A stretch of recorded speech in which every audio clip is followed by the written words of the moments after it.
Hello, আসসালামু আলাইকুম। এই যে সৌদি আরবের রাজশাস এবং মেশিন, এটা দিয়ে আপনার ওই ঘাসে পানি দেওয়া হয়, ঠিক আছে? ঘাসে পানি দেওয়া হয় সৌদি আরবের এই মেশিন চলে, দিনে চললে গেলে 1000 লিটার তেল খায়। এই যে ব্যাটারি, এই যে হচ্ছে মেশিন, এই যে হচ্ছে আপনার বোর্ডিং, এই যে বোর্ডিং, এই বোর্ডিং থেকে আপনার পানি উঠে এই পাইপ দিয়ে যায়।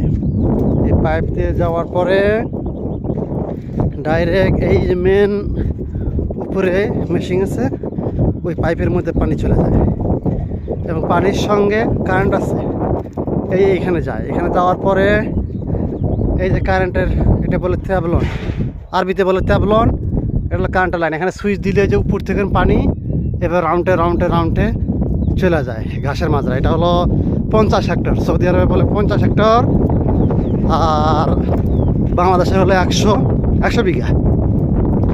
এই যে পানি এভাবে যায়, যাওয়ার পরে ওই যে পাখা আছে, এই পাখাকে পানি আসার পরে এটা চলে, আস্তে আস্তে চলে, চলার পরে ঘাসের মধ্যে পানি যায়।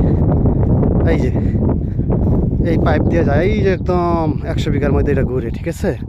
এই যে হলো বারসিম, এগুলা উট খায় এবং ওই দুম্বা খায় এই ঘাসগুলা, এগুলো বিক্রি করে। এই যে এই কাবার দিয়ে চলে, এই যে ঘাস। এটা 100 বিঘা জমি, 50 হেক্টর।